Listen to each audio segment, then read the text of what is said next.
Hello guys, welcome back my channel Mr. Winnie12 YouTube channel. Please like, share, subscribe. ఇక్కడ కందుకూరు నుంచి పామూరు వెళ్ళే మార్గం మధ్యలో ఒలటివారిపాలెం దాటిన తర్వాత రైట్ సైడ్లో నాకు ఈ గుడి అయితే కనపడింది. ఈ గుడి అయితే బాగా పాడుబడిపోయి అయితే కనపడింది. అసలు లోపల ఏముంది ఏంటి అనేది తెలుసుకుందాం అనుకుని అయితే నేనైతే బైక్ వేసుకుని అయితే వెళ్ళాను. అయితే ఈ గుడి గురించి అయితే మనకు అంతగా హిస్టరీ అయితే తెలియదు.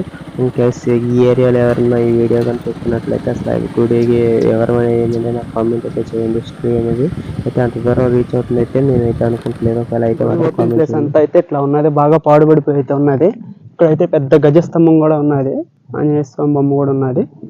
ఒకసారి లోపల కూడా చూద్దాం ఎట్లా ఉన్నది అనేది. అయితే ఇక్కడ స్టార్టింగ్ లో అయితే ఇటు రైట్ సైడ్ లో ఏదో స్వామివారి బొమ్మ అయితే ఉన్నది. మనకు అంతగా ఐడియా లేదు. శ్రీ విష్ణు లాగా అయితే అనుకున్నాను. నాకైతే తెలియదు. మీరు కామెంట్ చేయండి ఏం స్వామి అనేది. అయితే లోపలికి అయితే వెళ్ళి చూద్దాం. ఇప్పుడు లోపలికి వెళ్తేనేమో లోపల మొత్తం బాగా అయితే గబ్బు గబ్బుగా మామూలుగా ఇట్లా అంటే పూజలు చేసి ఇవన్నీ చేసి ఛానల్ అవుతూ ఉంటుంది కదా. అందువరకు ఏంటంటే బాగా దట్టంగా అయితే ఉన్నది భయంకరంగా. అయితే లోపలికి కూడా వెళ్దామని గర్భగుడిలోకి అయితే వెళ్ళాను అనమాట. వెళ్ళి చూస్తే ఇక్కడ ఏదో స్వామివారి అయితే విగ్రహం అయితే ఉన్నది. కింద చూపిస్తాను. శ్రీ మహావిష్ణువు విగ్రహం అయితే ఉన్నది అనమాట ఇక్కడ. అయితే ఇక్కడైతే బాగా గుంటగా అయితే ఉన్నది. ఇందులో అయితే లోపలికి పడిపోయి అయితే ఉన్నది. ఇంకా గర్భగుడి ఇంకా లోపల ఉన్నది, ఒకసారి అటు కూడా వెళ్దాం.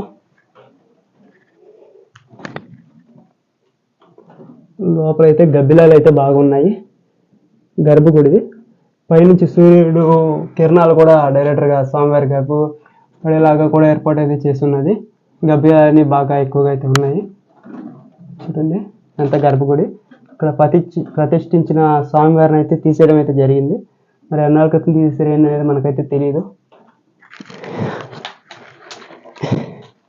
స్వామివారి విగ్రహం అయితే ఇక్కడ ఒకటైతే ఉన్నది.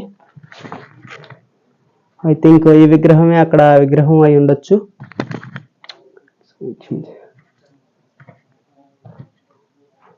బయట అయితే ఇంత అట్లయితే ఉన్నది. Okay, thank you for watching. Please like, share, subscribe చేసుకోండి.